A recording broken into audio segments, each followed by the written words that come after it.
मोहतरम सामईन, अस्सलामु अलैकुम वरहमतुल्लाहि वबरकातुह। इस बार हम आपके लिए पेश कर रहे हैं किससुल अंबिया। चुनाचे अब हम आपको इदरीस अलैहिस्सलाम के बारे में बताते हैं। एक हदीस में है कि आदम और शीस अलैहिस्सलाम के बाद इदरीस अलैहिस्सलाम पहले नबी हैं। एक दूसरी हदीस में है कि इदरीस अलैहिस्सलाम पहले नबी हैं जिन्होंने कलम के जरिए लिखा और लोगों को किताबत सिखाई। हाफिज इब्ने कसीर ने उनका हुलिया कुछ यूं बयान किया है: पूरा कदो कामत, खूबसूरत, खूब रू, घनी दाढ़ी, उम्दा औसाफ के मालिक, चौड़े कंधे, मजबूत हड्डियां, दुबले पतले, सुरमगी चमकदार आंखें, गुफ्तगू बावकार, खामोशी पसंद, संजीदा और मतीन, चलते हुए नजर नीची, इंतहाई फिक्र खौज के आदि, गुस्से के वक्त सख्त गजबनाक, बातें करने में शहादत की उंगली से बार बार इशारा करने के आदि। इदरीस अलैहिस्सलाम शीस अलैहिस्सलाम की शरीयत पर अमल पैरा रहे। चूंकि इदरीस अलैहिस्सलाम रसूल भी थे, इसलिए अल्लाह की तरफ से मुस्तकिल उन पर शरीयत नाजिल हुई, जिसकी तशरीह व तफसीर करके लोगों को अहकाम इलाही से आगाह फरमाते। इदरीस अलैहिस्सलाम ने जब देखा कि मुफसिदीन ईमान वालों पर जुल्म व ज्यादती कर रहे हैं, उनका फसाद बढ़ता जा रहा है और समझाने के बावजूद ये लोग बाज नहीं आ रहे, तो उन्होंने अपने पैरोकारों को जिहाद का हुक्म दिया। इदरीस अलैहिस्सलाम पहले शख्स हैं जिन्होंने अल्लाह के रास्ते में जिहाद किया, गनीमतें हासिल की और दुश्मनों को कैदी बनाया। लेकिन गनीमतें और कैदी उनके लिए हलाल नहीं थे। रसूलुल्लाह सल्लल्लाहु अलैहि वसल्लम पहले रसूल हैं जिनके लिए गनीमतें हलाल की गईं। लेकिन ये बात यकीनी है कि जिहाद सबसे पहले इदरीस अलैहिस्सलाम ने किया। उन्होंने जिहाद के लिए सबसे पहले एक लश्कर तैयार किया, फिर उस लश्कर को दो हिस्सों में तकसीम किया। एक हिस्सा प्यादों पर मुश्तमिल था, दूसरा सवारों पर। चुनाचे भरपूर तैयारी के बाद इदरीस अलैहिस्सलाम ने काबिल की कौम पर चढ़ाई कर दी। हक व बातिल के दरमियान जबरदस्त मारके हुए। आखिरकार इदरीस अलैहिस्सलाम ने उन्हें घुटने टेकने पर मजबूर कर दिया। उनका बहुत सा माल व असबाब लूट लिया और लोगों को कैदी बना लिया। अल्लाह ताला ने इन तमाम बातों का जिक्र नहीं फरमाया, बल्कि अल्लाह ने उनकी सीरत के बारे में अपनी किताब कुरान मजीद में इशारतन जिक्र फरमाया है। मसलन सूरह मरियम आयात 56 और 57 में इरशाद होता है, और इस किताब में इदरीस का भी जिक्र कर, वो भी नेक किरदार नबी थे, हमने उन्हें बुलंद मकाम पर उठाया। उनके बुलंद मर्तबे के बारे में बुखारी और मुस्लिम में हदीस मौजूद है कि नबी करीम सल्लल्लाहु अलैहि वसल्लम ने फरमाया, मैंने मेराज की रात चौथे आसमान पर इदरीस अलैहिस्सलाम से मुलाकात की। वो चौथे आसमान पर बुलंद मकाम पर फाइज थे।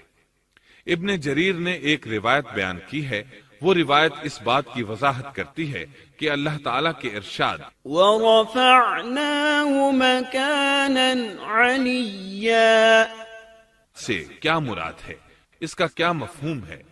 इब्ने जरीर के अलावा दीगर बड़े बड़े मुफस्सिरीन और मुअर्रिखीन ने भी इस रिवायत को जिक्र किया है, लेकिन इसकी कोई सही सनद नहीं मिल सकी। वो रिवायत ये है। इब्ने अबी हातिम वगैरह ने इस रिवायत को हिलाल बिन यसार से बयान किया है।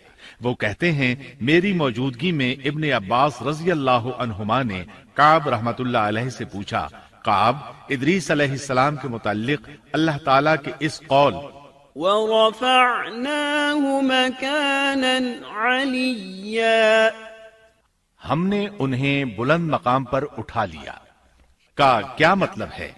तो काब रहमतुल्लाह अलैहि ने जवाब दिया, अल्लाह ताला ने इदरीस अलैहिस्सलाम पर एक मर्तबा ये वही नाजिल फरमाई, ऐ इदरीस, तमाम अहले दुनिया जिस कदर रोजाना नेक अमल करेंगे, उन सब के बराबर में तुझे हर दिन अजर दूंगा। इदरीस अलैहिस्सलाम ने यह सुना तो उन्हें ख्वाहिश महसूस हुई कि मेरे आमाल में रोज अफजूं इजाफा हो, इसलिए उम्र का हिस्सा तवील हो जाए तो अच्छा है। उन्होंने वही इलाही और अपने इस ख्याल को एक रफीक फरिश्ते पर जाहिर करके कहा, इस मामले में मौत के फरिश्ते से गुफ्तगू करो ताकि मैं नेक आमाल का ज्यादा से ज्यादा वक्त हासिल कर सकूं। اس فرشتے نے جب یہ سنا تو ادریس علیہ السلام کو اپنے بازوؤں پر بٹھا کر لے اڑا۔ جب یہ چوتھے آسمان سے گزر رہے تھے تو موت کا فرشتہ زمین پر آنے کے لیے اتر رہا تھا، وہیں دونوں کی ملاقات ہو گئی۔ دوست فرشتے نے موت کے فرشتے سے ادریس علیہ السلام کے بارے میں گفتگو کی۔ موت کے فرشتے نے دریافت کیا، ادریس علیہ السلام کہاں ہیں؟ اس نے کہا، میری پشت پر۔ موت کا فرشتہ کہنے لگا، مجھے اللہ کی طرف سے یہ حکم ملا ہے کہ چوتھے آسمان پر ادریس علیہ السلام کی روح قبض کروں، اس لیے میں سخت حیرت میں تھا کہ یہ کیسے ممکن ہے۔ ادریس علیہ السلام تو زمین پر ہیں۔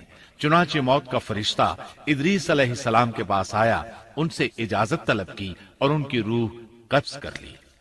انبیاء کو یہ امتیاز حاصل ہے کہ فرشتہ ان کی اجازت کے بغیر ان کی روح قبض نہیں کر سکتا، اور رسول اللہ صلی اللہ علیہ وسلم کو تو یہ اختیار دیا گیا کہ آپ دنیا میں مزید رہنا پسند کریں تو رہ سکتے ہیں، یا پھر رفیق اعلیٰ کی رفاقت کو پسند کر لیں۔ آپ نے رفیق اعلیٰ کی رفاقت کو پسند فرمایا۔ اس طرح ادریس علیہ السلام کی روح چوتھے آسمان پر قبض کی گئی۔ انہیں بھی عیسیٰ علیہ السلام کی طرح آسمان پر اٹھایا گیا۔ فرق یہ ہے کہ عیسیٰ علیہ السلام کی روح قبض نہیں کی گئی۔ یہ واقعہ نقل کر کے کعب رحمت اللہ علیہ فرماتے ہیں کہ اللہ تعالیٰ کے ارشاد وَرَفَعْنَاهُ مَكَانًا عَلِيًّا کی تفسیر یہی ہے، لیکن درست بات یہ ہے کہ یہ اسرائیلی روایت ہے۔ ادریس علیہ السلام کی وفات ہو گئی تو لوگ فساد میں اور بڑھ گئے، ان میں شر پھیل گیا، تاہم وہ توحید پر قائم رہے۔ بت پرستی کا ان میں کوئی شعور نہیں تھا۔ لوگ آدم علیہ السلام کی وفات کے 1000 سال بعد تک توحید پر قائم رہے۔ ان میں فسق و فجور ضرور تھا لیکن شرک نہیں تھا۔ اللہ تعالیٰ کے اس ارشاد كان الناس أمة واحدة دراصل لوگ ایک ہی امت تھے کا یہی مطلب ہے۔